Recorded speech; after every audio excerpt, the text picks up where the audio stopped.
All right. Yeah, I know you're thinking about doing the hair of the dog, not Nazareth. Now you're messing with a son of a bit. No, we're not talking about that. We're talking about you want to pop a top on a can or a bottle and get right back into it. But no, Don't no, do it. no. Don't do it. Take a couple aspirin. Chug some water and then get your coffee. And then start thinking about breakfast. Get some food inside of yourself. Heal up. Have that breakfast burrito. Grab that bagel. Do what you need. And then you'll be ready to go again tonight. But for now, as you do all of this, you heed our advice because we've been there. We've done that. You will listen to the weekend edition of Sports Frenzy 2.0 here on August the 5th of 2023. Because we will discuss music, we will discuss movies and books and TV and streaming and give you our usual dumbasses of the week in the world of pop culture. And too damn many moments of silence. We will get you through. Give us the next hour and a half, we will get you through. And of course, as always, it starts off with rock and roll! That feel good? Well, I just want to make sure that I kind of force them to take some aspirin, Emphasize that point that now I've given you another layer on top of your headache. Take some aspirin. If you're gonna play, you have to pay. All right, we're going to do new stuff here first, and then we're going to play catch up with Uncle Dave. As I mentioned last week, we're going to recap what I talked about last week. It's all good. So first and foremost, though, last Sunday, that would have been July the 30th? Yes, you are correct, sir. Sunday night, Deer Creek, Noblesville, Indiana, Parti Gras, featuring Bret Michaels, technically as Bret Michaels, Night Ranger, Jefferson Starship, with special guests. Now, I will say that I was there for one reason and one reason only, and that was to see one of my favorite bands, Night Ranger. And they did not disappoint. They never disappoint. I believe that was the 7th time I've seen them. And again, they were fantastic. Took them a little bit to get going. The first couple songs had some rough spots. But then once they got into it, Jack Blades has had some health issues recently. We also heard why it was a little rough for them to get going. Because Mark McGrath was feeding them tequila. Tequila shots during the Starship intro bit. Yeah, so we started off with Jefferson Starship, 7-song set. Night Ranger gets 8 songs. And then the whole Bret Michaels, Steve Augeri, Mark McGrath final set. We got 13 songs out of that. Here's the thing. I don't want to sound like a downer. I don't want to sound like Deb. Wah, wah. I don't want to do that. Because Night Ranger was awesome. They were. And I'm sure Night Ranger got hosed on their set list because of the stupid curfews put in place with the outdoor venue. Right. Normally Friday night, Saturday night, they go till 11.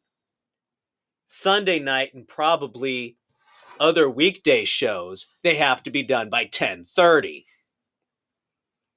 So we got hosed out of a half hour of music. Right, because we initially had heard that it was a 4-hour show. Right. And we got 3.5. Yeah.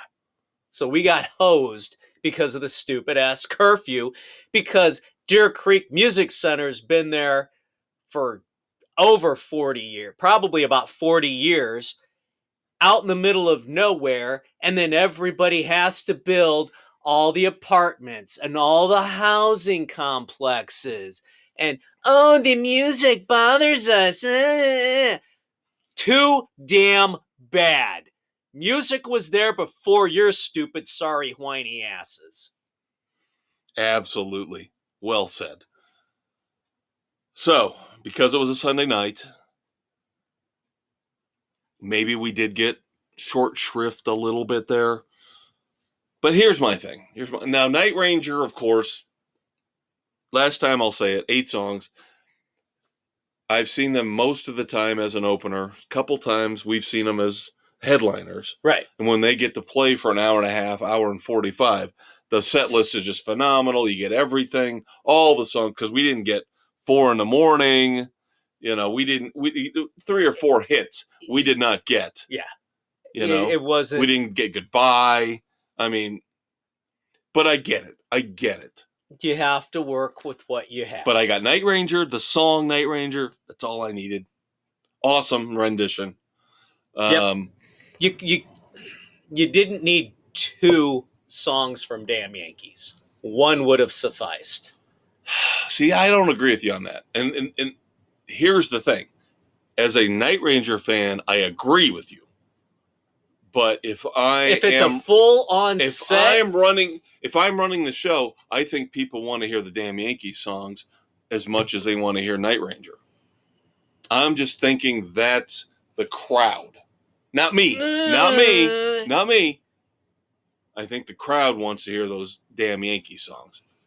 We didn't get to hear Brad Gillis do his usual Crazy Train. No. Whatever. I'm fine with Coming of Age. I'm done with High Enough. I would have rather heard... Oh, God. Now it just damn escaped me. Well, like I said, 4 in the morning was one they left off. Yeah.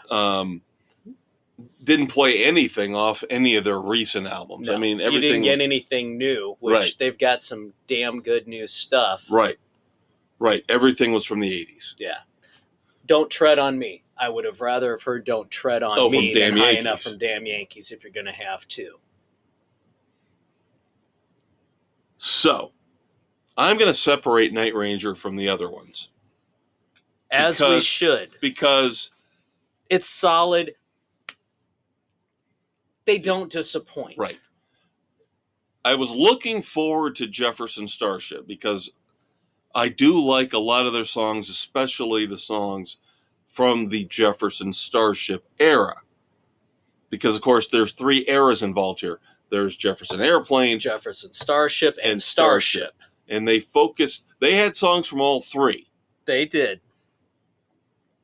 But given the fact they only played 30 minutes, I guess the set list was what you would expect. It covered the whole range. But I just don't know if looking back at Foreigner last week, and we'll get to them. That band is not the original Foreigner. No. But they still seem to carry the flag very well. Right. And enough of the guys have been there long enough through the original members starting to drop out that they can be considered Foreigner. Right. They've been 20 doing years. It 20 plus years. Right. Now, you could maybe say the same thing about this lineup for Starship. There are a couple members who were with the Starship era back in the 70s and early 80s. And then I just didn't like the chemistry. I didn't like the feel of the band. It almost felt like a tribute band. I was going to say exactly what I was going to say. Felt like a cover band, a tribute band. Even though they had original members in there or members from the classic Starship lineup. Was it David Freeberg? Yeah. The original from Jefferson Airplane. They shouldn't have let him sing. He should not sing anymore. No, they should never have let him sing. Should have just let the female singer do all the songs. They were competent, they were fine, but I just, like Dave said, I felt like I was watching a cover band. Yeah. And unfortunately, when we jumped to the third and final set with Bret Michaels, I felt almost the same way. I really did. Yeah, because you've got the Bret Michaels band trying to play all the Poison hits. And I'll tell you what, it made me appreciate the other 3 members of Poison a lot Bobby more. Dahl, CeCe DeVille, and Ricky Rockets. Yes. They are tight. They play a quick tempo. These songs were played so much slower than they should have been. Yeah, I just didn't like his backing band. It seem like it was thrown together. Yeah. Almost thrown together at the last minute. And they, like you mentioned the 3 members of Poison, kudos to them. I have more respect for them than ever after watching Bret Michaels with this hodgepodge. Yeah. See, now he hit some of the songs that I wanted to hear, but I was disappointed he did not do his solo stuff. There's some of his solo songs that would have been good. Well, the recent release from late last year, we reviewed Back in the Day. Yeah. They played it earlier on in the night between sets over the loudspeakers. I would have liked to have heard that live. That would have been good live. Yeah. I mean, he's got some good solo stuff. I expected to hear some of that. Right. But yeah, and then the whole bringing out McGrath and O'Gary, it felt forced. Yeah, it didn't feel organic. You're right. It just didn't. Yeah, it was an act. It didn't feel natural. Right. Yeah, and I'm not the biggest Sugar Ray fan in the world, so I should abstain from reviewing those 2 songs. But Steve O'Gary, he was with Journey for a Cup of Coffee, 1 album, I think. Yeah. And I don't know. He seemed a little weak to me. Seemed like he was a little more than a little weak. Yeah. So, and again, I felt like I was watching Bret Michaels with a cover band. Yeah. Now, he brings the energy. He is a good front man. He is. He's a good person. He is. In the end, you get the impression he's a good person. He's genuine. Right. He's not fake. But at the same time, it was a little too sappy. I guess. I was you going to say, tell they had a half hour cut off because some things really felt rushed. Well, of course, he does his tribute to the military. Yeah. Before he does something to believe in.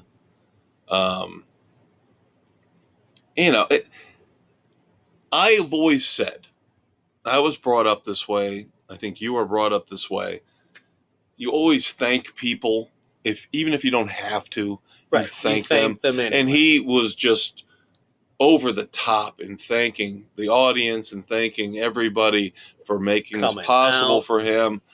So I get what you're saying, but it's better that he says that than not say it. Right. Yeah. Better for him to turn out like this than to just be a Billy Joe Armstrong asshat. Yeah. I'd rather have this. Yeah, because this is more, I think, who he is. Right. He doesn't take anything for granted. Right. He knows being diabetic, trying to stay in shape, keep his health up with the whole brain thing and you that could he see had. The patch he had. Yeah. Right away on his arm. Yeah. No, he's genuine. He doesn't take anything for granted, and he's grateful for every day. Yep. So I do admire him for that. But again, in terms of the music, the set list, and you and I have seen Poison so many times. Yeah. It's just starting to wear on me a little bit. Where I would like to see a little bit of a mix, a little bit of the deeper tracks. Yeah. Go deeper into the first couple albums. But they're going to play the hits. That's what he said. We're playing the hits. We're playing the hits. He's already said he's been booked for. They're set for next year. I want to see better guests than McGrath and O'Gary. We'll see. I want to see somebody other than Starship. But we'll take the Mighty Night Ranger. We'll take the Mighty Night Ranger again. Yep. And I think Night Ranger just said, we'll play what we want. Because number one, they got to put up their banner behind the stage. And then Night Ranger, the song, was never a big hit. It's just a staple in concert, kind of like Ultra Bridge plays Blackbird because it's just so awesome it's such live. a damn good song to have. Right. Yeah. Because everybody else played all the hits. Night Ranger played their usual shorter set. Yeah. So am I allowed to separate, or am I going to have to review this all as one? No, I actually kind of did the separation out. Did you myself. go all three? Or did you go two? Night Ranger and everybody else, or all three? I did all three individual. Okay, I can do that. So with Jefferson Starship, would you go with? 2. Just for the feel of it being the cover, and I'll go 2.5. I think 2's a little harsh, but a weak 2.5 seems all better right. for me. That's fine. Night Ranger's 3.5. Yep, dead on. 3.5. Again, a little bit of a sluggish start with the first couple songs. Jack Blades, Kelly Kagi needed a couple songs to get their voices warmed up. Yeah, it's the damn tequila. Bret Michaels, just 2.5. I can't go any higher than 2.5. I gave him 3 just for the energy. I'm looking at the music. It was just I the gave same that old, little same bit, old. Yeah. Same old. So. All right, our one new song of the week that we're going to review together, and then we'll play catch up with Uncle Dave, is Alice Cooper, White Line Frankenstein, with Tom Morello on guitar. Yep. This was very cliche on the lyrics. We might have a very different viewpoint on this. I felt it was really cliche on most of the lyrics.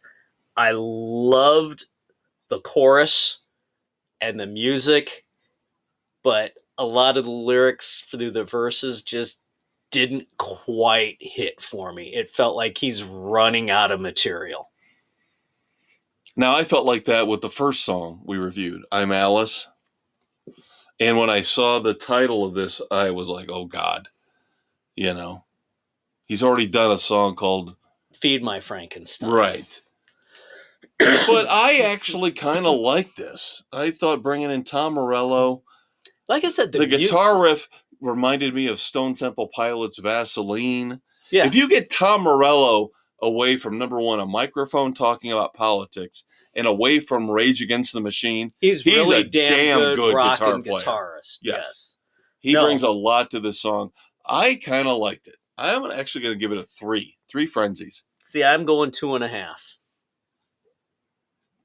And I understand what you're saying about the lyrics. There are some times in these lyrics where it seems like it's just cookie cutter. Yeah.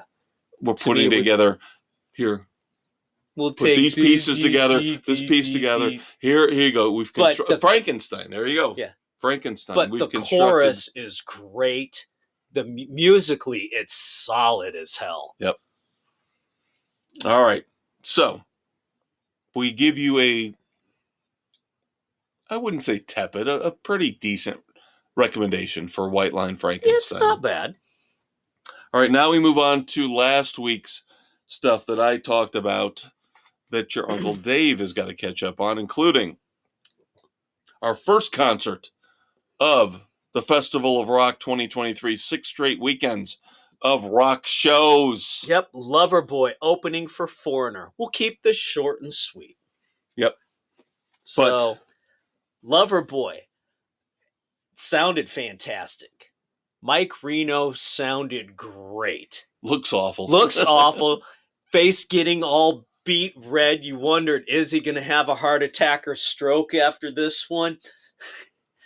But no, pulled through. They did a hell of a job. I was impressed. Solid. Very solid. Very solid set. Hour-long set. Yep. Yep. So I would give them a 3. Yep. So easy enough. Foreigner, you got what you wanted. They didn't disappoint. They hit the hits. You could tell it's kind of you could tell it's their farewell. And I think they did a really solid job with it. Well, we were talking about Bret Michaels here this past weekend at Parti Gras, and then we go back the previous weekend to Kelly Hansen. very similar Very in their similar. demeanor, very thankful for what they've gotten Yeah. in Bret their Michaels lives. for what he's gone through, people coming out for this, wanting to enjoy getting back into the full swing of music. Here with Foreigner, thanking everybody for their support over the years, knowing that this is the swan song, and he was feeling it. And still a solid, good vibe, very enjoyable show. I give them a solid 3 as well. Yep. Now, I've heard criticisms that I do agree with, but I think your ratings are spot on, where we didn't need the solos towards the end with Foreigner. No, that was a little The keyboard overboard. solo, the drum solo. I know what they were trying to do, Right. giving them their swan song, but Right. Everybody gets the spotlight. Yeah. Because I mentioned before we got to the show that I'd heard it was 13 songs, and it was 13 songs, but they dragged it out with the solos and Kelly Hansen's monologues. Yeah. And I didn't mind Kelly Hansen. I didn't like the solos. Would have been. If you're going to give me Bye-bye. solos, I don't care, guitar, bass, drums, keyboard, you better make them goddamn special and not just use them as an excuse so the rest of the band can go back and chug a beer. Yeah. You know. Don't waste there my needs time. To be a Don't waste reason my time for it. Yes. Eddie Van Halen guitar solo, of course, we're all in. Well, yeah, that's Neil going to Peart be drum fine. solo, we're all in back in the day. And even when Night Ranger, when they did Kelly Keegan's drum solo, with all but the then band, everybody started coming out well, that was and awesome. adding to it, Absolutely which awesome. was brilliant to let the entire band come in and perform together on Right. the drums, right? Doing the percussion thing, right? Fantastic. All right, so I have already kind of given the people my opinion of Autumn Disc Part 2, 2. Act 2, of Autumn. I think you and I are on the same page on this, but this one was better than the first 11. There's still too much of the overriding theme spread throughout. too many keyboards. Way too much many keyboards. And it's the same. The synthesizers. It's the same beat and melody when they do that part. So, Avalanche, I have mixed feelings on. Starts off awful. The intro was too damn long. Oh my God, it was the a intro's horrible, awful. If they cut the intro and got right to the meat of the song, it's great. Thoroughly enjoyed Avalanche without that damn intro. Right. Yeah, the first minute and a half, lop it off. Yeah. Lop it off. Lop it off and you've got a solid song. Right. Empires, we've done before. Of course, it's one that we really liked. One of the best ones on there. Neophyte was okay. Again, nothing go back special. to the keyboard. Too much keyboard, but it picked up better than some of the other ones. Moss, I liked that a little bit better. I loved Moss. I thought Moss was fantastic. So that was by far, out of the first 2 discs, my favorite song. I just love Moss. Okay. I can see that. It was pretty decent. Night Waves, again, back to the lame. Space Age, ugh. Yeah. Ugh. I know. No. I know. Probably the worst in this set. Yeah, I can see that. Yeah. So, To the Grays, it wasn't horrendous, but it was kind of middle of the road. Beguiled, of course, I enjoyed. We've reviewed that. Yeah, we've reviewed that. Yeah, first single. They teased us with this one. Yeah. And we thought, oh, this is going to be awesome. And then it kind of... Well, yeah. Yeah. They give you the best. And then they let you down. Yeah. Then you got the Culling and Springtimes. Yeah, no. I think I gave it 2. That's exactly what I gave it. Yeah. You got 3 really good songs on there and nothing else. Yeah. Pretty much. So better than the first 11. Right. But that's not saying a hell of a lot. Yeah. But at least with those 3 or 4 that are here, you had the beginnings of a good album. Right. Yep. Now we'll see what we get out of the final 11 in a couple of weeks. Yeah, we're taking a break. We got some better stuff coming up here to review in the next couple weeks, and then we'll come back. We're on a break, Rachel! We'll get to it before we see them in concert. Let's put it that way. There we go. All right. The 2 songs. All right. We'll go with Dirty Honey. Won't Take Me Alive. They brought the energy, but it felt like there was something missing from it. Agreed. It felt overproduced. It needed to have more of an edge to it. So I can only go 2.5. That's about what I did too, because it reminded me a lot of the Struts song we reviewed a couple weeks ago, where it feels like it's competent, catchy, solid, but nothing spectacular. Yeah. It almost feels like corporate rock to a point. Yeah. It was overproduced, like what I said with the Struts. Right. The song when they released it was nowhere near the hard rocking that we got of it in concert. Right. The live version. So much better. I would imagine this would be the same. Yep. Now, Rigor Mortis Radio from the Hives. It's a 3. It's so fun. This is going to be a great album. 2 weeks away. We're 2 weeks away from the death of Randy Fitzsimmons, the missing 6th member of the Hives. Yeah, no, this one, it just keeps going. The thing that drove me crazy about the song, and I loved it, was that I thought I figured out what they were going to do with the lyrics. But they didn't quite. Because, of course, he's implying that this girl he's dating, is cold. Right? And he says, you might as well be. And I keep waiting for him to say, you might as well be dead. I keep waiting for him to say, you might as well be dead, since the song is called Rigor Mortis Radio. And he never says it, and I'm like, oh, missed opportunity, man. But I loved how they would do the whole, I got your message, delete. The Hives are awesome. The Hives are just awesome. Great. So go to Grand Rapids, play 20 Monroe. Go to the Murat, please, so we can see you. Do something. We don't want to go to Chicago. We don't want to. It's not convenient. It's hell. You guys need to come to the better places. The easier to get to.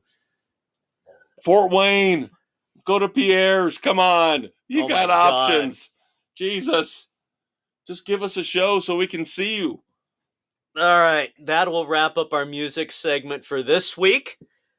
We've got movies, book reviews coming up. TV and streaming later on. And of course, because we're dealing with celebrities and pop culture, plenty of dumbasses. And as Dave mentioned earlier, a lot of moments of silence to reflect on. Big, big passings in the world of entertainment. So stay tuned. We'll be back after this little break. Hi, I'm Harrison Ford. And when I'm not listening to Sports Frenzy on Spotify, Google, Radio Public, Pocket Cast, Apple, Overcast, Castbox, Stitcher, Amazon, and Audible, I'm out promoting my latest movie, even though I'm in my 80s. Right now I'm working on my next Indiana Jones adventure. Indiana Jones and the Adult Diaper of Danger. So grab your Metamucil, your popcorn, and head out to the movies. Hey, Did I hear Short Round won an Oscar? I don't have one of those. Son of a bitch. How did that happen? No time for love, Dr. Jones, my ass. Saturday morning, August the 5th, 2023. This is the weekend edition of Sports Frenzy on Spotify, Google, Radio Public, Pocket Cast, Amazon, Audible, iHeartRadio, Apple, Overcast, CastBox, and Stitcher for a couple more weeks. Yes, it is time to delve into the realm of movies and books. But first, let's give you a little preview, a little taste of what's coming up next week on the weekend edition. In music, we will be reviewing Matchbox 20 live in concert. I will have my review finally of Guardians of the Galaxy Volume 3, now that it's at Disney+. Woohoo! Discussion to follow. We are talking about possibly at some point, maybe not this week, but in the coming weeks, getting into Twisted Metal on Peacock, based on the popular video game. You may have Radiant Blood of the Bamboo Heart, the Venture Brothers final movie. Of course, in addition to Matchbox 20, in our music segment, we will have our review of the second album from Mammoth WVH, Mammoth 2, required listening, next week on Sports Frenzy 2.0. And a new song from Wilco, going a little bit off the beaten path because now things are winding down in terms of new music. So we'll take what we can get. The song is Evicted. There we go. But that is in the future. This is now. And so I have a story time for movies this week.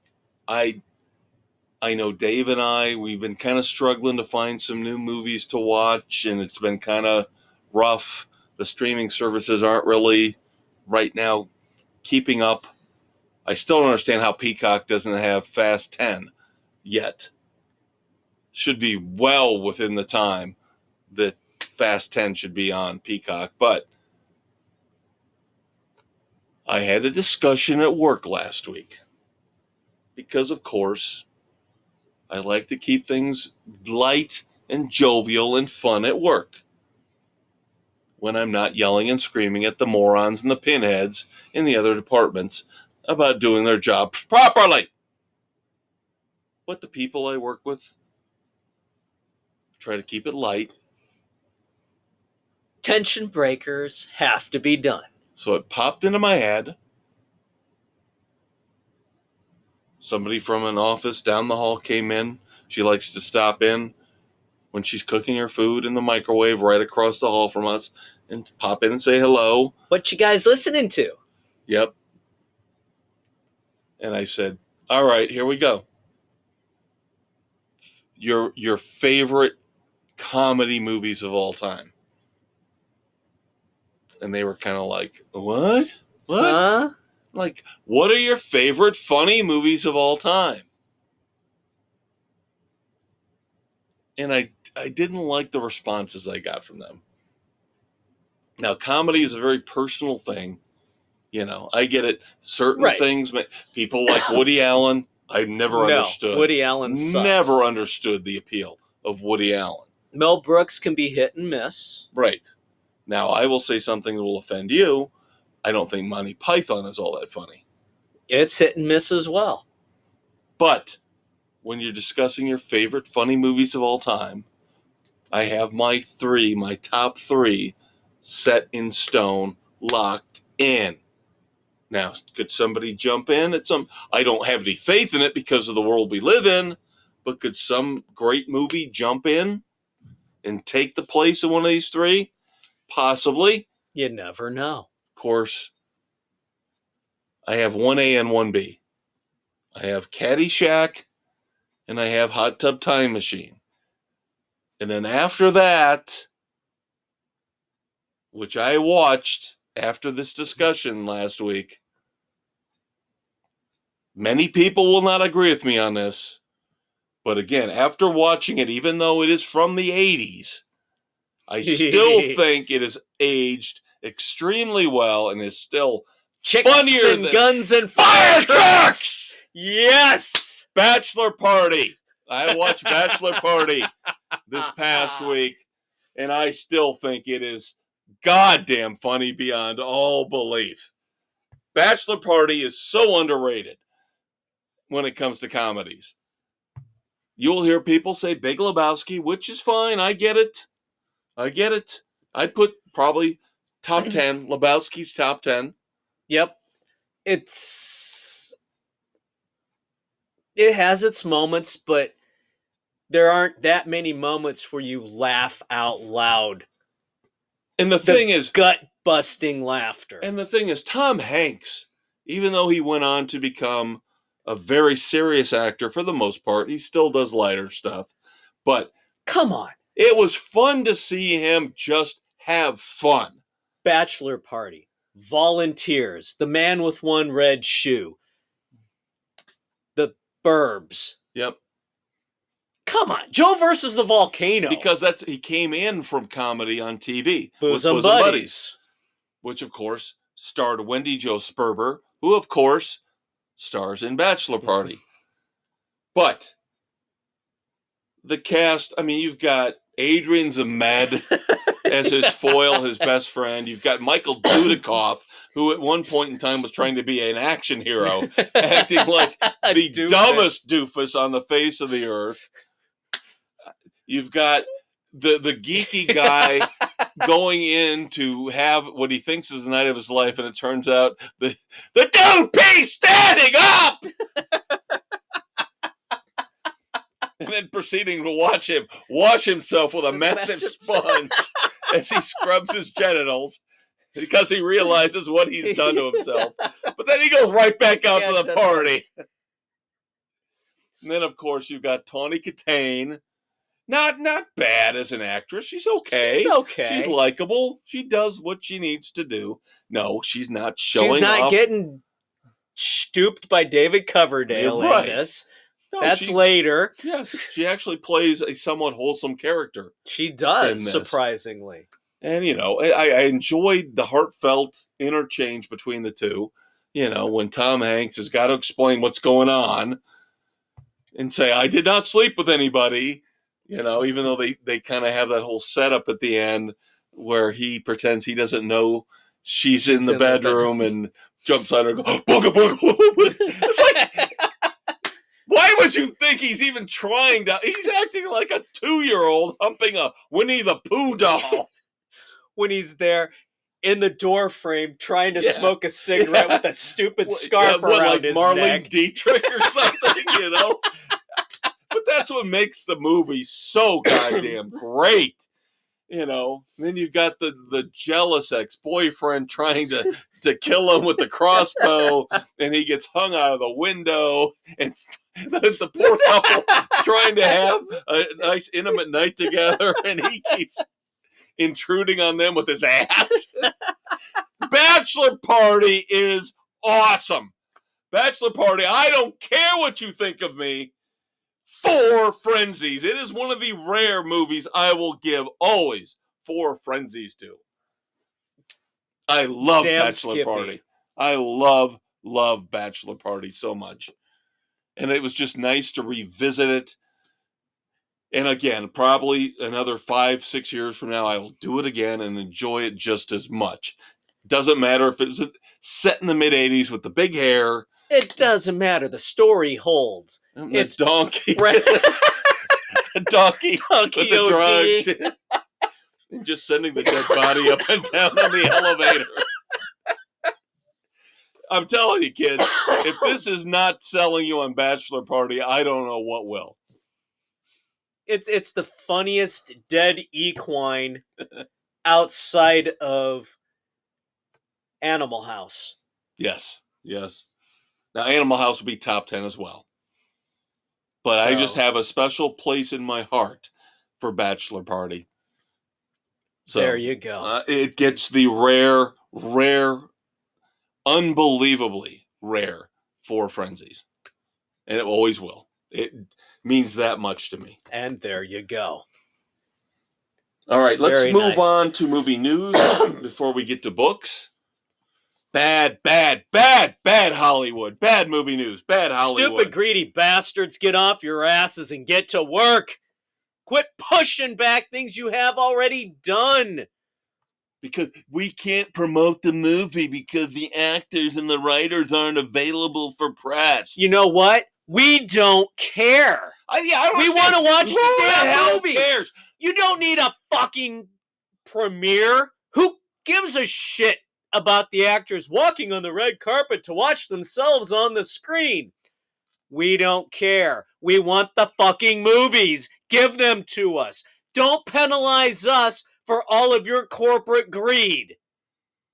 Couldn't have said it better myself. And of course, the impetus for this rant is the fact that we were looking forward to, in just a few months, going to see Kraven the Hunter, which looked awesome. They put out the trailer. Aaron Taylor Johnson looks awesome as Kraven.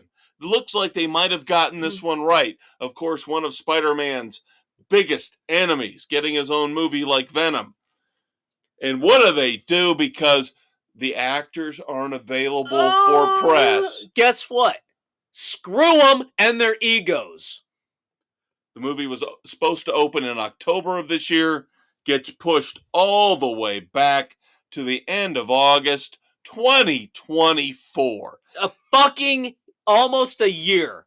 Ridiculous. If the studios were smart, they would still stay on the release dates. They're going to kill all the momentum that they've got now from Barbieheimer. You know, Barbie and Oppenheimer are killing it at the theaters, and now they're going to drag it all back down again. It's going to come to a screeching halt because they want to pander to the fucking egos of the striking people. No, if you forget who pays everything, and you're screwing the public over. And of course, we don't care about award shows, but the Emmys got pushed back too. Who gives a shit? I know, I don't. But it's again it's a symptom of the disease that the Emmys get pushed back from September of this year to January of 2024. Maybe. But again, it's just a symptom. You're right. Nobody cares about the Oscars anymore. Because again, if there is any blatant example of the ego of Hollywood and how much they think of themselves, the elitist mentality, how little they think of the audience and the people that pay for the movie tickets and the streaming services, it's the Academy Awards. Shut up and entertain me. I don't care what your political views are. All right, so let's get away from that for one last thing, and then we move on to Dave's book review of the week. Hang on. Let me put a cold beer on the throbbing vein in my temple. Okay. I still want this strike to go on forever. I want my fucking movies and everything that are already done. Well, I know, but I've got plenty to catch up on. I want these people to suffer. I want them to suffer. Now, the stars won't suffer.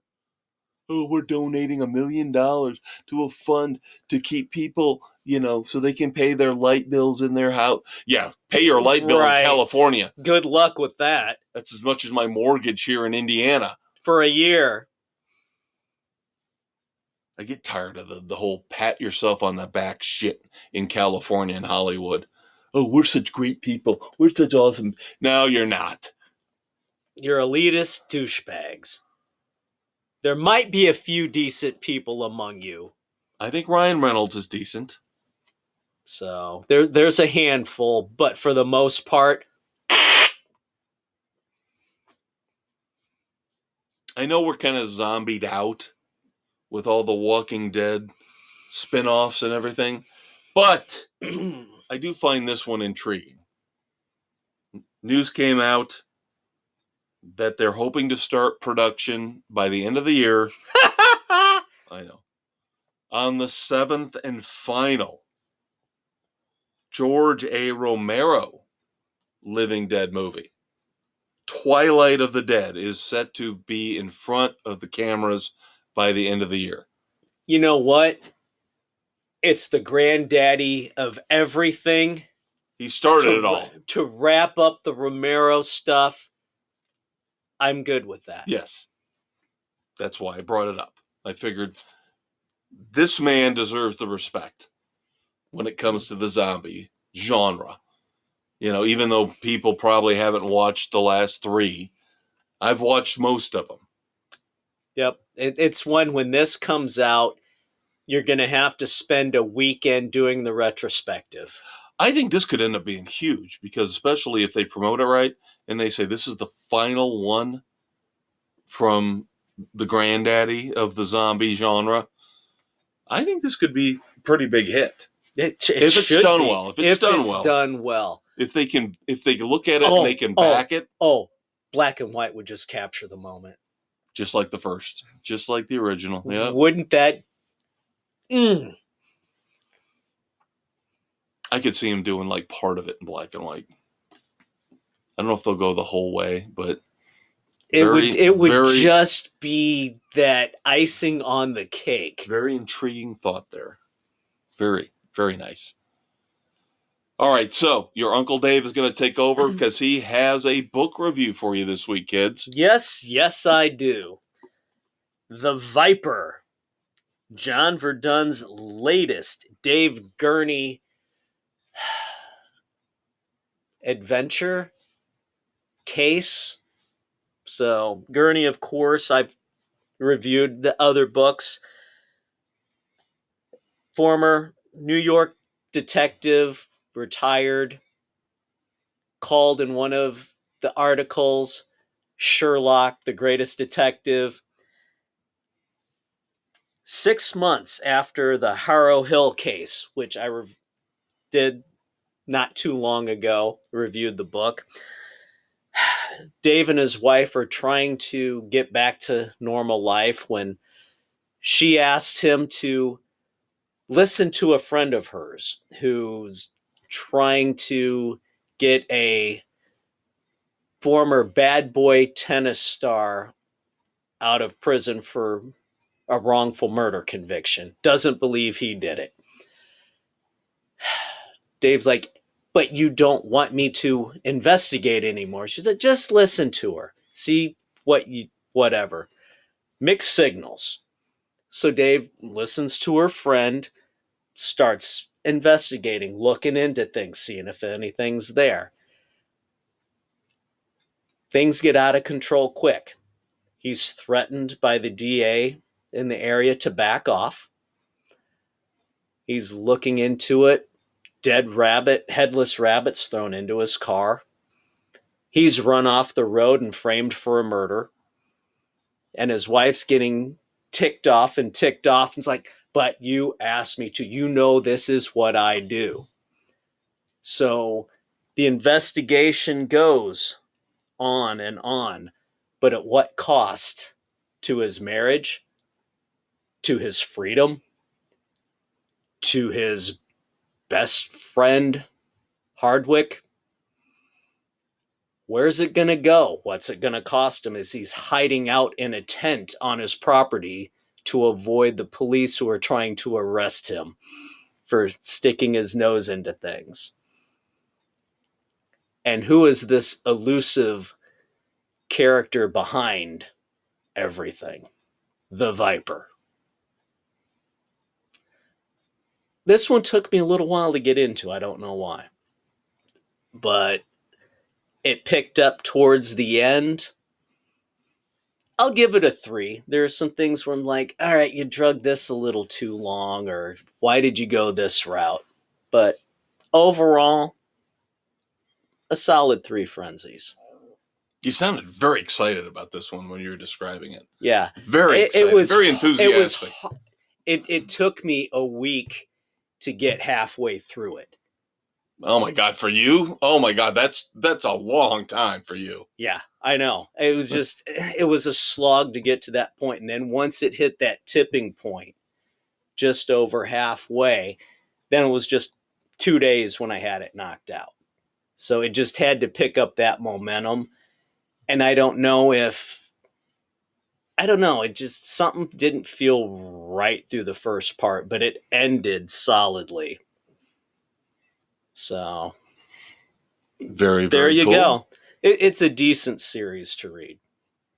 And now you've got one for us next week, right? I should have Dead Man's Wake, the newest Paul Doiron's, Mike Bowditch, the main game warden investigator. So I should have that one for you kids next week.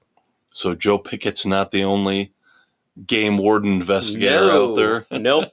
So you got Pickett out in Wyoming, and you got Mike Bowditch out in Maine. There you go. And of course, in the coming weeks, we will have, when I can finally find time to finish it off, the latest from James Lee Burke. Yep, I've yet to start it. Because he will finish it off in 5 days, and it'll take me 5 weeks. So we're trying to time this. We're working on it. So all right, one final segment left. TV and streaming, kids. We'll talk about the vampires. And of course, we've got a lot of moments of silence, of course. One that really hits home for me. Sorry.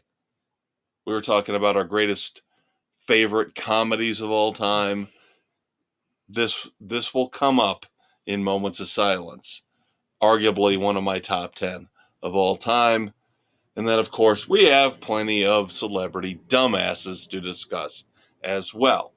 So he's Dave. He's Kev. And we have about 30 minutes left to regale you with our humor and wit and our intelligence. And tell you what to watch, what not to watch.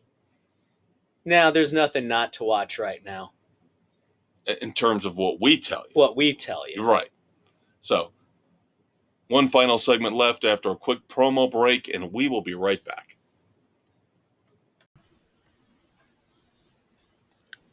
In the fortress of solitary justice, 2 brave men hold the fate of the sports world in their hands, with the utterance of a single word: frenzy!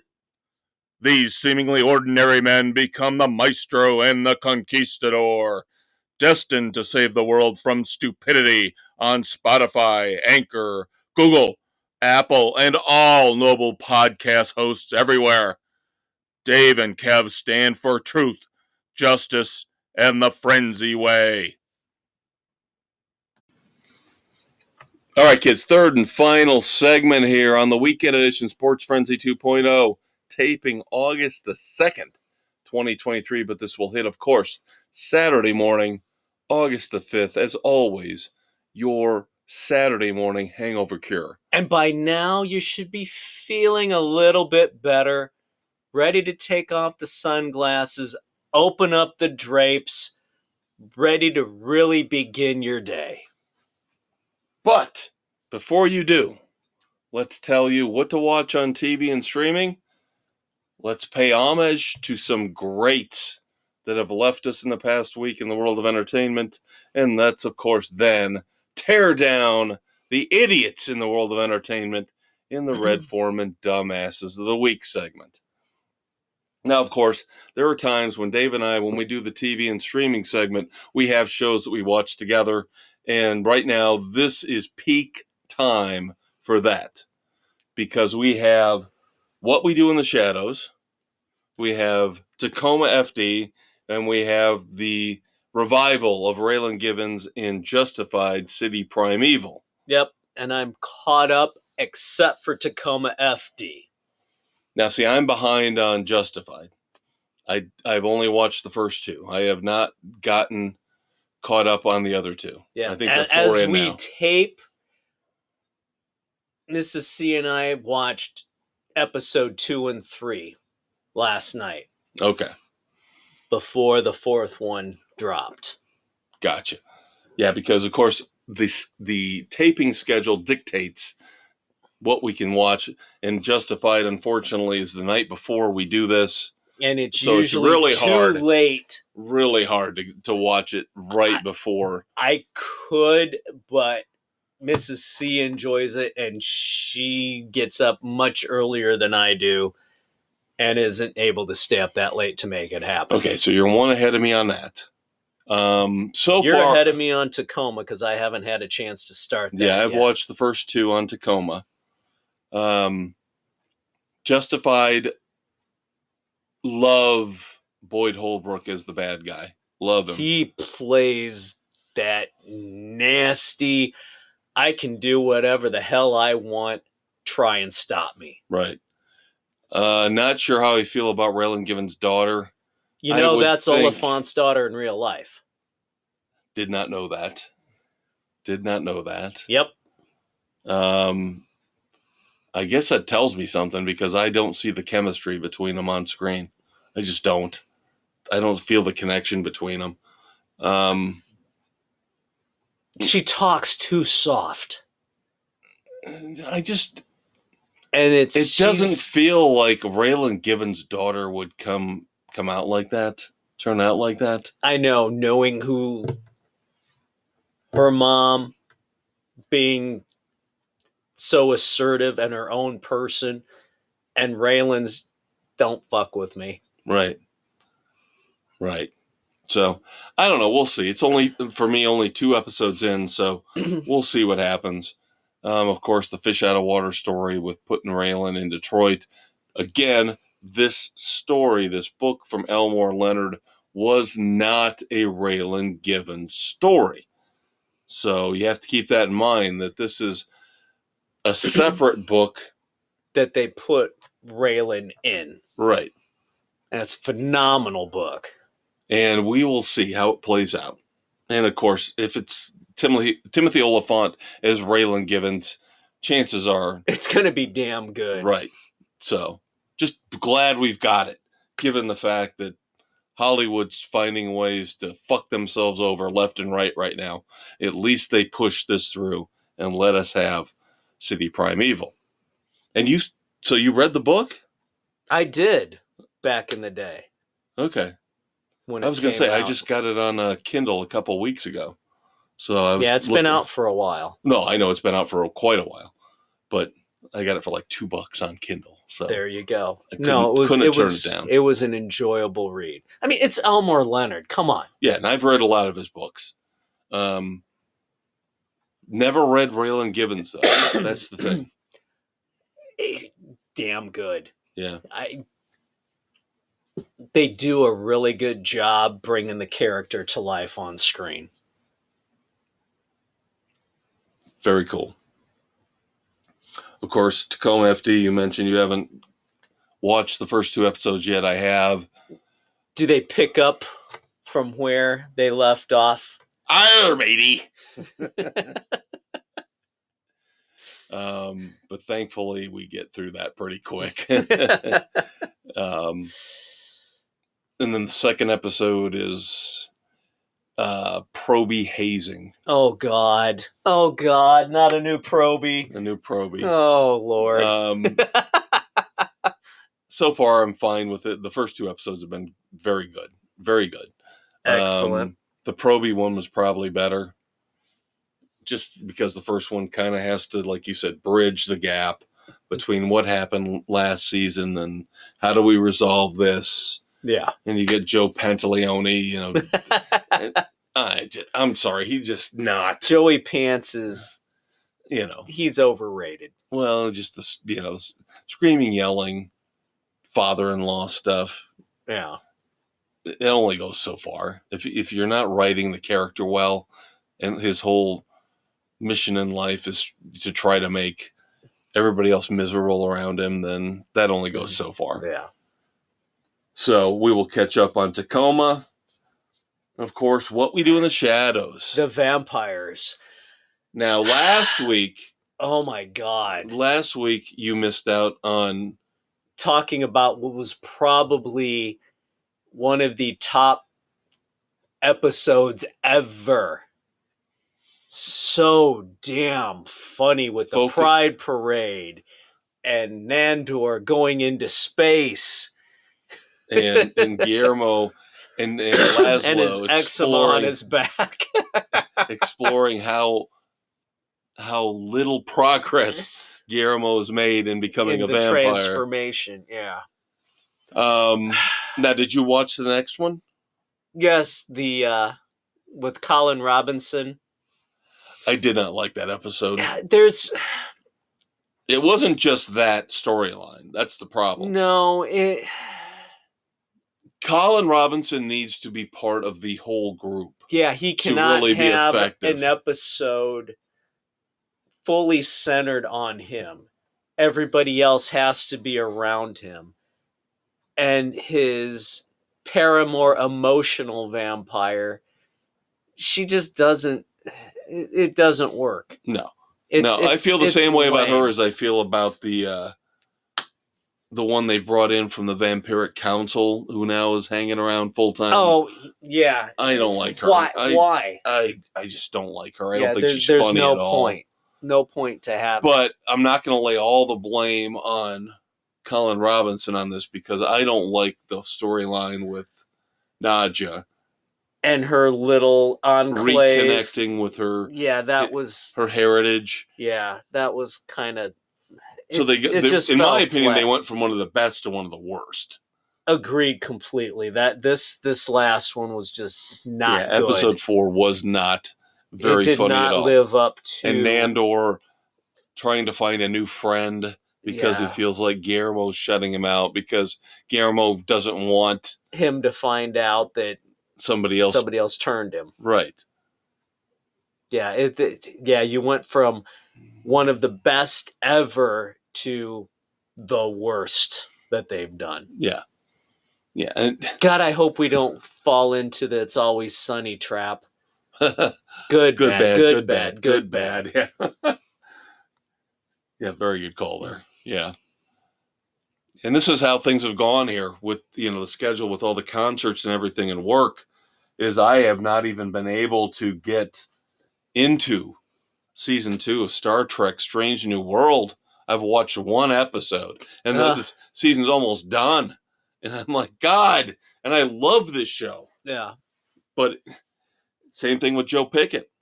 I got halfway through season 2 and then everything else started up and the concert started up. Yeah. See, now I finally began watching The Lincoln Lawyer on Netflix, season 1. Very good. I like, we talked about, did you have to have a Hispanic character? It works really well. They write it in beautifully. He plays it perfect. I really like it. It's a solid show. It's not as good as Bosch on Prime, but it's still worth watching. One more episode to go before I give the full review. So last week, or over the weekend, the boys and I finished up the last 3 episodes of this past season of The Witcher on Netflix. Henry Cavill's final run in the role because DC screwed him. You can be Superman. Oh, psych! No, you can't. So, Witcher is so damn good. Great series if you like that sci-fi type vibe. And I don't know how Liam Hemsworth is going to pull off playing The Witcher. Screw him. Talk Cavill into coming back.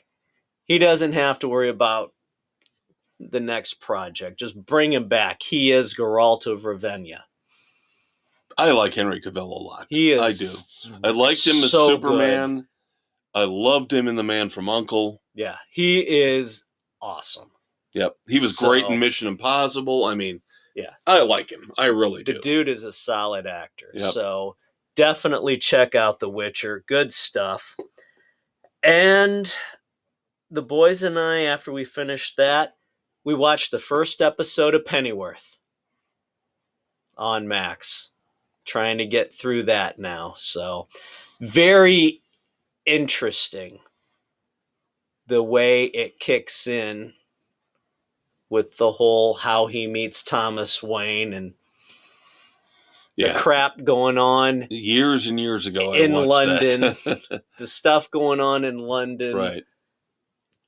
Yeah, it's just as effed up there as Gotham is. So Yeah, I tried I'm to get looking forward to seeing more of it. And with the boys, we're going to finish through. Yeah, I tried to start it, and it wasn't the fault of the show. I just, again, got distracted by another show that I wanted to watch a little bit more. So Yeah. eventually I do plan on watching all 3 seasons. But yeah. So if we find something the boys get hooked in, we watch it through. see, you've got a little bit of push there. See, that's what I need. I need, not that I want anybody to watch shows with, because no, the baggage that comes with that. But yeah, I need that push. I need that impetus to make me watch or read or whatever. Yeah. See, now I'm and that's fortunate what this podcast does. Exactly. See, I'm fortunate with that. The boys have the same type of interest in watching things. Right. And so they'll find something that I'll get sucked into, or I'll pull them into something. So we have common interests and favorite actors and all, which helps. Yeah, and I just remembered this past Monday, Breeders started up, so I've got to watch the final season of Breeders. Another show I have got to watch because I'm 3 seasons in. God damn if I'm not going to watch the last one, even though it's like on the bare minimum of my list. Is there enough that it's worth it? I like Martin Freeman. I really do. I like his character. He is the everyman. He is the guy who goes through all the crap that you and I go through. He's got the anger issues. He's not the guy who's just going to sit there and take it. But unfortunately, yells at his kids, yells at his wife, and you're a bad man. You're a very, very bad man. And so then yes, I am. Kiss my ass. Well, supposedly the final season is all about them reconciling because he's gotten the relationship to the point where they've split. So, but I've seen some things I don't like in the commercials where it looks like they're going checkbox. So we'll see if I make it through season 4. All right, one little tidbit in the world of wrestling before we move on to Moments of Silence. We've talked about the WWE and the issues they have had with Vince McMahon. Now they are technically under federal investigation because if they want this whole merger to go through, where they become this huge sports conglomerate superpower with the UFC, they have to go through this oversight. And of course, that means Vince McMahon has been subpoenaed. They're searching his house. So what other skeletons does he have in his closet? Well, right now he is on leave because he just had spinal surgery. So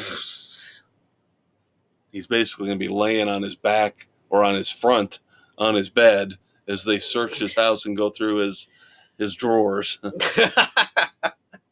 As they do their financial investigations into the improprieties that he's been running for the payoffs, for these many decades. Yeah, we'll see what happens. But let's move on. We've got to cover a lot when it comes to Moments of Silence.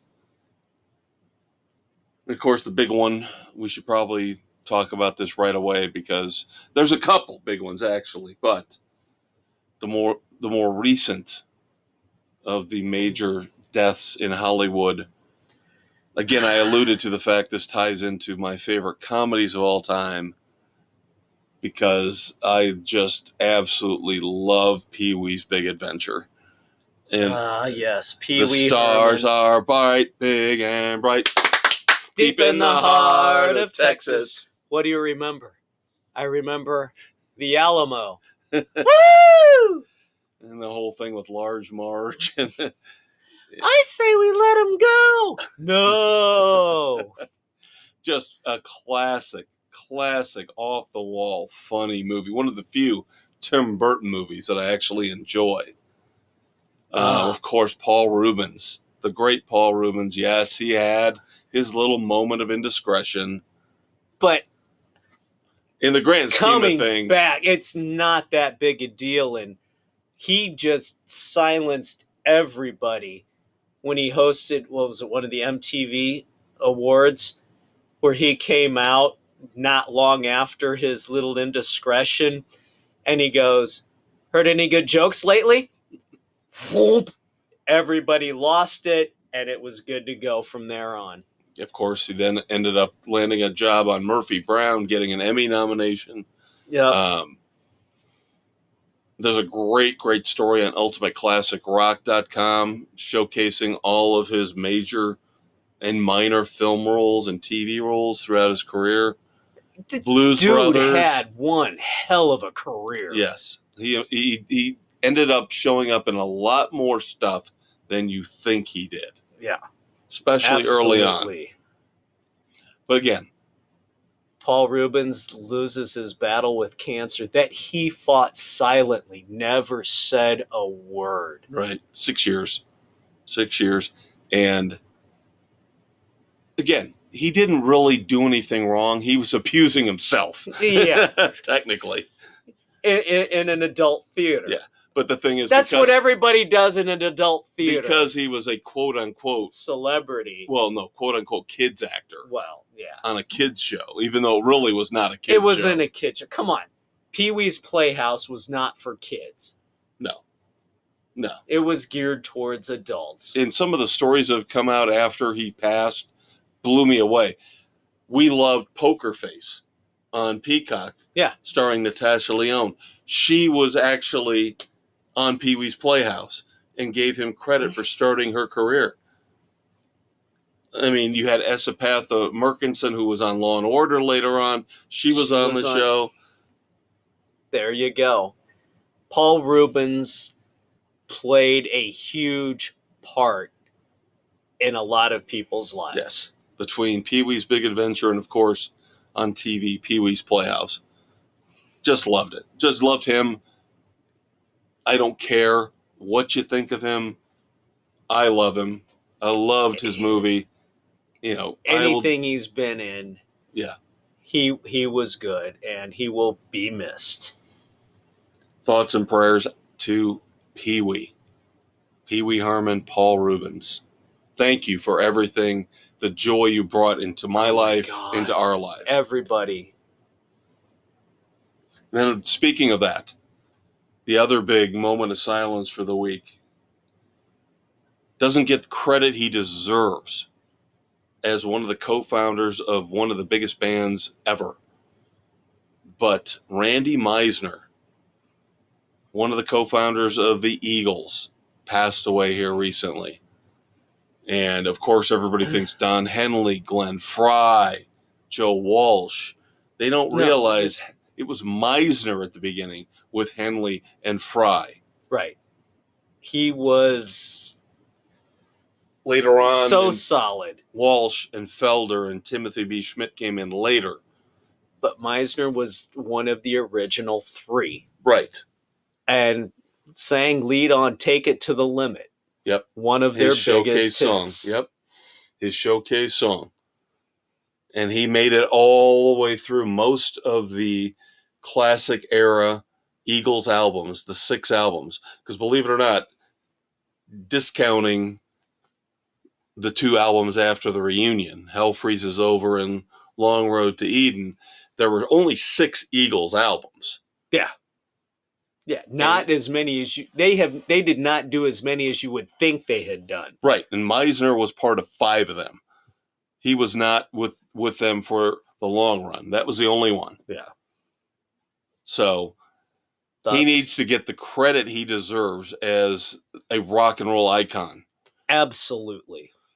And thoughts and prayers to the great Randy Meisner. Now, I've got a couple that might throw you for a loop, Dave. Now we've talked about the big 2. Now we Delve down. Okay, this one you might know. Inga Svensson. Do you know who that is? I know the name. I've heard it. She Trying to starred. place- You want more time? Go. We don't have. She starred in Soap and Benson. Ah, yes. Yes. The housekeeper. Yes. And of course, Soap and Benson were shows that were integral parts of our childhood growing up. Yes, her accent. Always Benson's foil.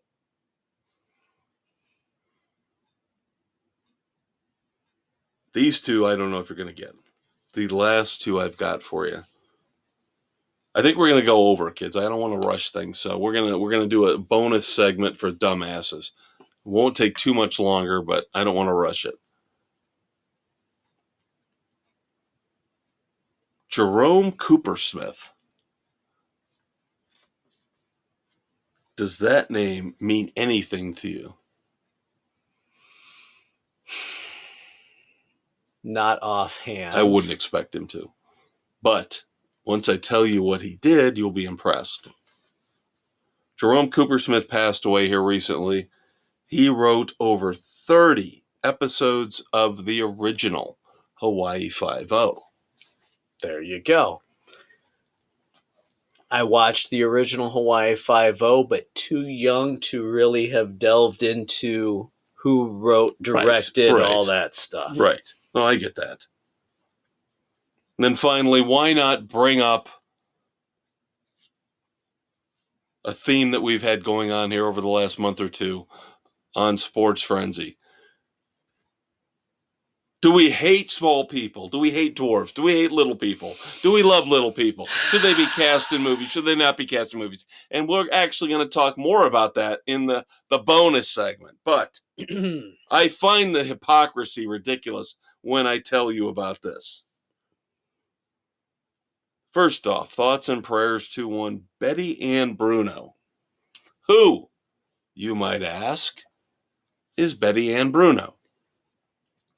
Betty Ann Bruno was one of the few kids that was hired back in 1939 to play a munchkin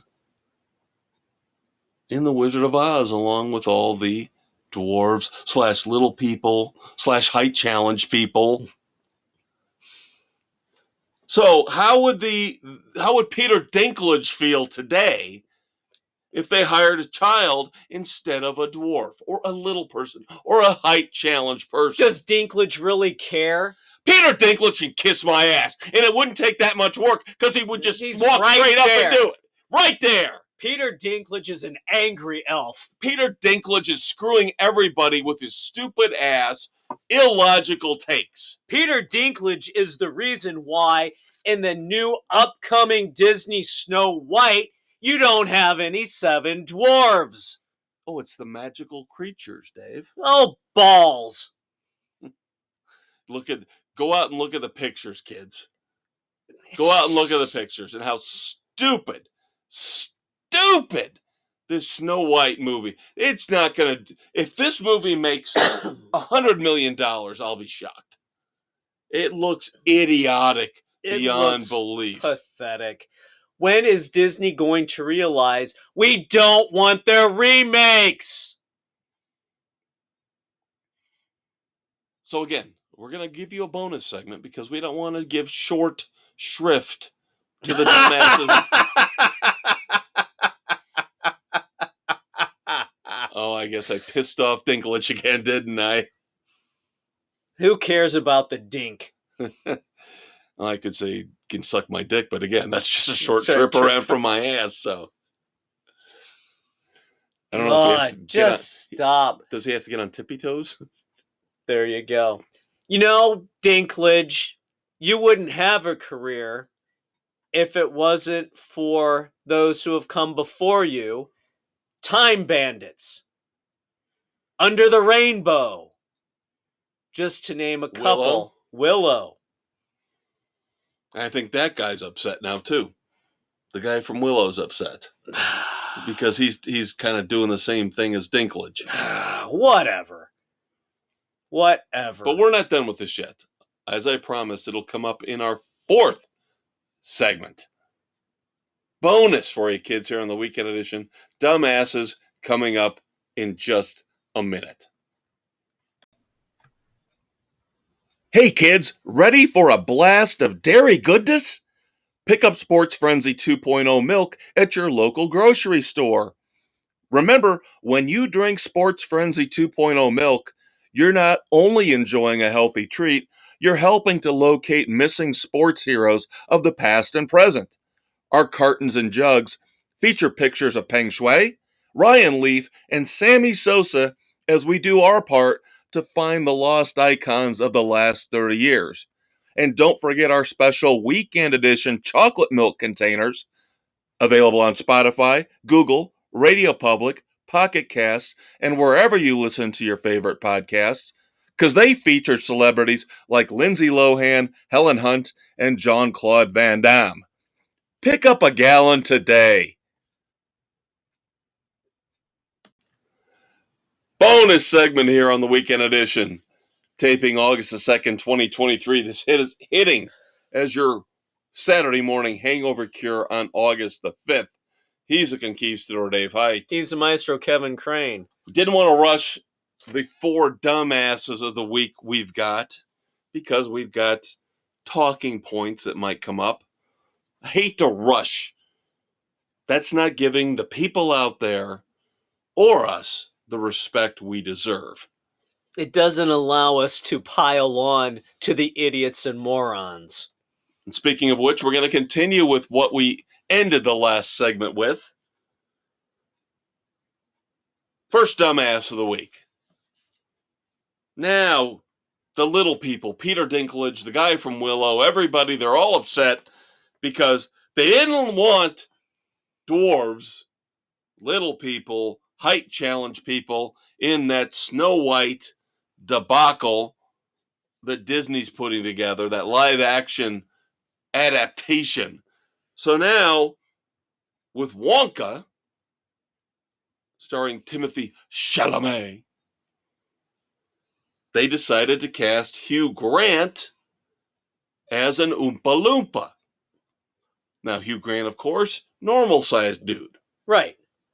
They didn't want to face the wrath of the little folks for portraying them in this movie. But no! They got their panties in a bunch because you've got a non-little person portraying an Oompa Loompa. Make up your fucking minds! Couldn't say it better myself. Unbelievable hypocrisy. Peter Dinklage is now, he's in line. He's in line. He's getting a boarding pass. He's got a boarding pass on the plane of doom. Now, the thing is, we can save a seat because we put him in the luggage compartment. We just put him in the luggage compartment, and we're good to go.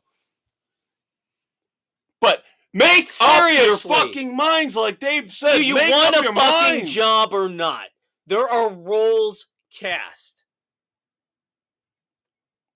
You're not going to end up being cast opposite Charlize Theron in some romantic comedy. You're just not. Deal with it. You are going to be cast in certain roles. I'm sorry, you are. And the dwarves in Snow White, the Oompa Loompas, are about as good as you're going to get until they remake The Wizard of Oz. So get over yourselves. Stop playing both sides of the fence. Decide what you want and stick with that side. Don't say you don't want to be degraded by playing a dwarf in Snow White. And then don't be so indignant when they do something with special effects with the normal-sized person playing that role that you obviously didn't want anything to do with to begin with. Dumbasses. Although I guess in this instance we can say small dumbasses. Fuck you, Dinklage. Oh, Disneyland having more problems, not just Snow White, Disneyland, out in the West Coast. Of course, we've talked about in the past the problems they had with this Star Wars Starship hotel experience that they put a ton of money into, and it lasted just over a year, and they had to shut it down because the prices they were charging We're absolutely ridiculous. stupid. And of course, they didn't make any money because nobody could afford to book, and they had to shut it down. So now, out in Disneyland, they have this popular show called Fantasmic, where Mickey is in there as the sorcerer from Fantasia. Then there's a dragon spitting fire. One problem with that. Yeah, one problem with that. The dragon caught fire. And now they have shut the show down for a year. Until they get the animatronic dragon fixed. Disney, you're just, in so many ways. This is just the latest example of you being a bunch of dumbasses. You're not nicknamed the Rat for nothing. All right. Walt's got to be rolling over in his cryogenic chamber. I was going to say. With the horrible way his things are going. His head spinning round and round and round. Oh, yeah. All right. This has got to be one of the dumbest promotions of all time. Have you heard what Subway's doing? Subway, and with the world we live in, there are no shortages of dumbasses out there who are going to do this. Subway will give you free sandwiches for life. One lucky person. But of course, a bunch of people will want to enter. They have to sign paperwork saying they commit to doing this if they win the contest. Free sandwiches for life. Legal fees paid by Subway. If you win the contest, you must change your first name to Subway.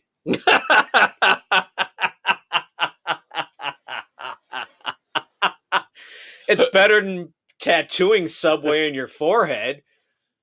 You think? I'd rather have Subway tattooed on my... You walk in, they see the tattoo. What do you want? Free sandwich. What do you want? You don't have to show them the ID. Hey, I'm Subway. I'm Subway Jones. Yeah. I'd rather have the tattoo. You walk in. Hey, look at this. Okay. What do you want? Foot-long meatball. What do you want? Instead of having to pull out the wallet, here you go.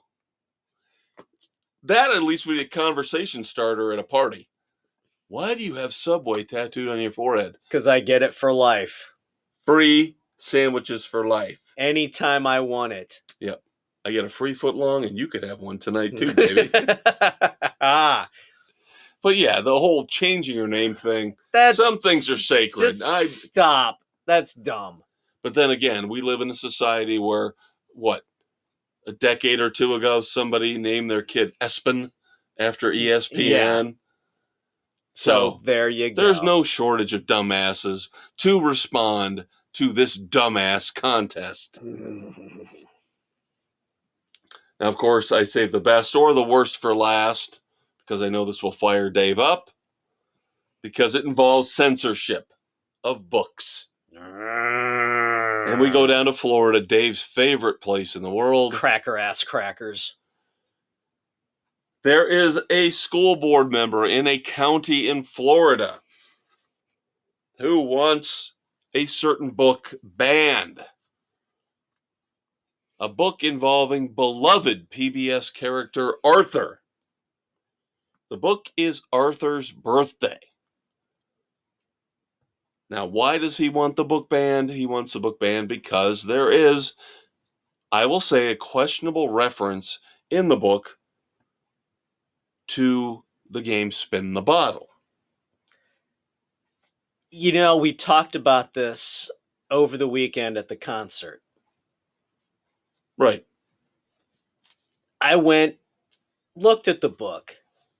This guy is a fucking moron. It mentions, I brought my favorite bottle to play a game. Nothing is done with it. That's it. And this guy says, oh, this book is going to damage the souls of our children. The guy is a fucking moron. Yep. That's what you get by these right-wing fascist assholes trying to dictate what people can read. Decide for yourself. You don't like it? Don't read it. Don't get it for your kids. But don't tell anybody else what they can or cannot read. Everybody has their choice.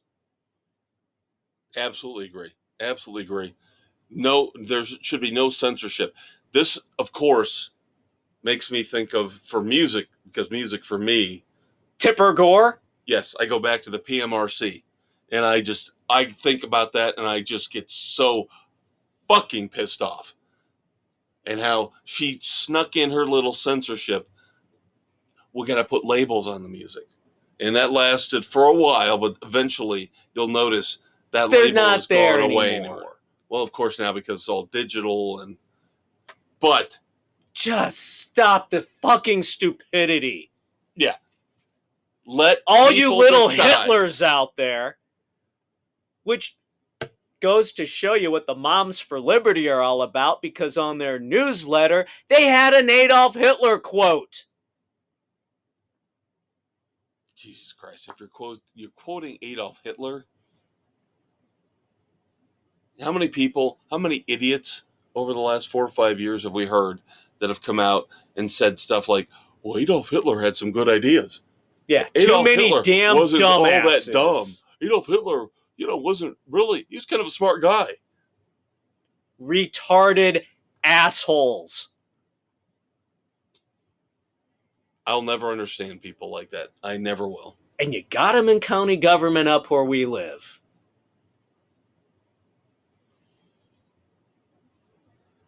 I don't want it. I don't want banning. I don't want any of that. But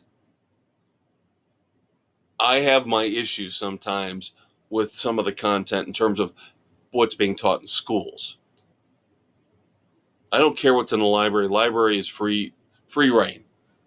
Whatever's in the library should be in the library. But I have my problems with teachers and the curriculum that they teach. That's a different story for another day. That is a whole different ballgame. Yeah. Because teachers in a lot of places seem to think you do not push your own personal agenda. There you go. Exactly. You are supposed to teach the kids, old school, reading, writing, arithmetic. You're not supposed to teach them about gender reassignment. You're not supposed to teach them kindergarten sex ed in 3rd grade. But I digress. Dave's right. Do not ban books. Do not censor music, movies, TV. You have a choice. Turn the station. You don't like it, don't watch it, off. don't read it, don't listen to it. Take the book back to the library if you don't like what's in it. Monitor what your kids have. Take responsibility. And that goes back to the teachers. Parents are the ones responsible for monitoring what their children are exposed to. If you're not doing your job as a parent, then the teachers are going to swoop in and act like they're the de facto parents, and they're going to influence the kids. You're the parent. You're the one that needs to look at what they're watching, what they're reading, what they're listening to. And that's you know what? Your job. If they want to read it, or if they do read it, then you have a conversation with them. But again, I don't have a problem with parents confronting teachers saying, I am on top of this. I am on top of this. You're pushing an agenda. There's a difference between teaching something and pushing an agenda. They're completely different. You can discuss, this is some things going on. But if you're pushing something, that's a whole different ballgame that doesn't belong. Yeah, if your kid comes home with their homework from math class and goes, well, my teacher wanted me to solve this problem. You've got 2 dwarves and 3 drag queens. What does that equal? Equals a dumbass teacher is what it equals. All right, bonus segment over. We're going to let you go. You got to get ready. Enjoy the rest of the weekend. Yeah, you got to get ready for your party night. And we got to get ready as for you're Matchbox. going out tonight, we're at Matchbox 20. I was going to say, out. We are going to be at Matchbox 20 the day this hits, and we will have a review for you next week on the weekend edition. He's Dave. He's Kev. We're out. Thanks for hanging out for an extra segment. We will talk to you next Saturday. Bum-ba-dee-da, bum-ba-dee-da, bum-ba-dee-da. Happy trails to you until we meet again. Happy trails to you. Keep smiling until then. Who cares about the clouds when we're together? Just sing a song and think about sunny weather.